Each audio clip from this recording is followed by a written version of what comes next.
In Nehemiah chapter 4, verse 2, it says this. He spoke before his brothers and the army of Samaria and said, what are these people Jews? Now Nehemiah has permission to go back and start rebuilding. He starts the rebuilding program and he comes under attack. And that's where this chapter 4 is dealing with.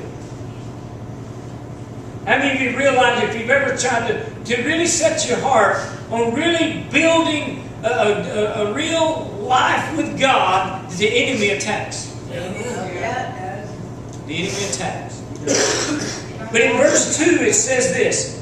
Here's these people saying, are they going to fortify themselves? Will they offer sacrifices? Will they complete it in a day? Will they revive the stones from the heaps of rubbish, stones that are burned?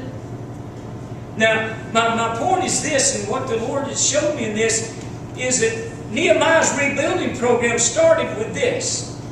He had to find the foundation material to start rebuilding with in the midst of all the rubbish. Yeah.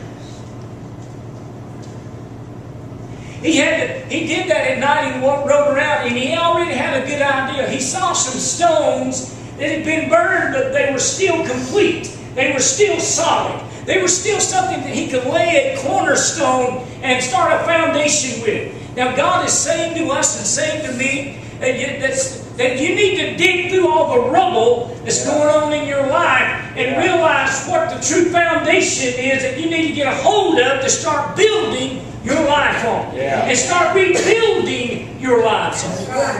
Amen? And see in 1 Corinthians chapter 3 verse 11 it says, there's no other foundation can anyone lay than that which is laid, which is Jesus Christ. Yeah.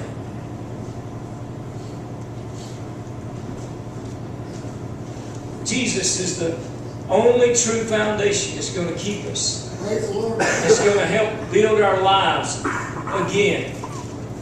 Is a real relationship with Jesus Christ.